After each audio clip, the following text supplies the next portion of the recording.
قل يا عبادي الذين أسرفوا على أنفسهم لا تقنطوا من رحمة الله إن الله يغفر الذنوب جميعا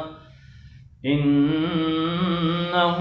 هو الغفور الرحيم وأنيبوا إلى ربكم وأسلموا له من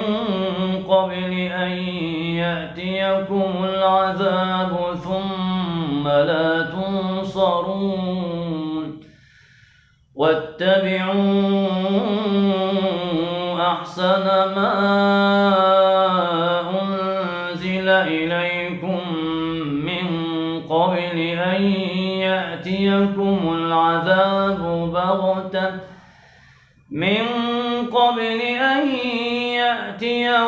العذاب بغتة وأنتم لا تشعرون أن تقول نفس يا حسرة على ما فرطت في جنب الله وإن كنت لمن الساخرين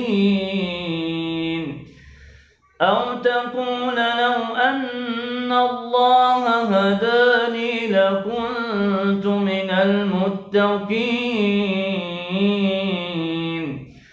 أو تقول حين ترى العذاب لو أن لي كرة فأكون من المحسنين بلى قد جاءتك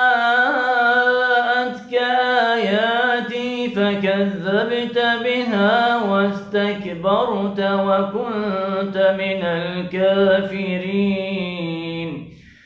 ويوم القيامة ترى الذين كذبوا على الله وجوههم مسودة أليس في جهنم مثوى للمتكبرين